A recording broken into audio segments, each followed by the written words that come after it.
Hello दोस्तों, स्वागत है आपका मेरे YouTube channel Tiwari education centre में। आज हम पढ़ेंगे क्लास 10 का chapter 2 acid base and salt का टॉपिक न्यूट्रलाइजेशन रिएक्शन।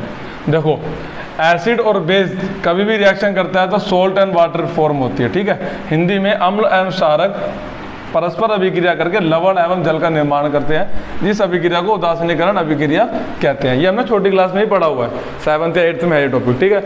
अब समझने वाली चीज़ें क्या है कि जो स्ट्रॉन्ग एसिड है और स्ट्रॉन्ग बेस है आपस में रिएक्शन करके क्या बनाता है, जो भी सोल्ट बनाएगा वो न्यूट्रल बनाएगा, ठीक है।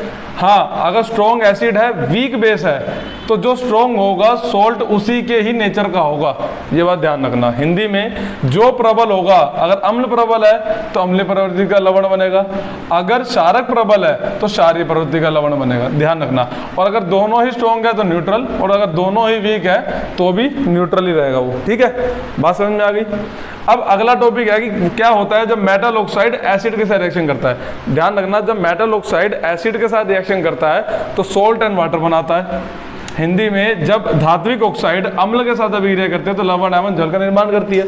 ठीक वैसे ही जैसे इस रिएक्शन में हो रहा है, बस सब कुछ सेम है। बस जो काम इधर बेस कर रहा है वही काम इधर मेटल ऑक्साइड कर रहा है। तो इससे हमें क्या पता चलता है कि metal oxides are basic in nature. क्यों? मेटल ऑक्साइड क्या कर रहा है, बेस की तरह बिहेव कर रहा है, वो एसिड के साथ रिएक्शन कर रहा है और सोल्ट एंड वाटर की फॉर्मेशन कर रहा है ना।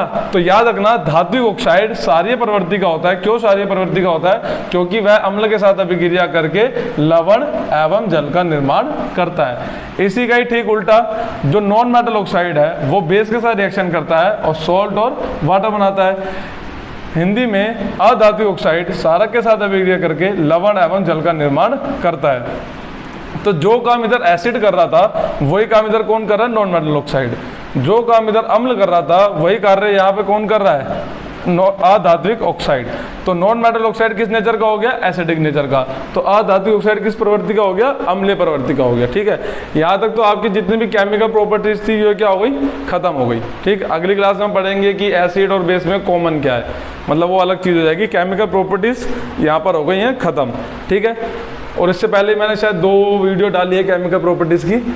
तो किसी में भी कुछ डाउट हो तो आप कमेंट सेक्शन में से पूछ सकते हैं। अगर टॉपिक समझ में आ रहा हो तो वीडियो को प्लीज़ लाइक करें, और आपने अभी तक मेरा चैनल सब्सक्राइब नहीं किया तो प्लीज़ उसको सब्सक्राइब कर लें। Thank you.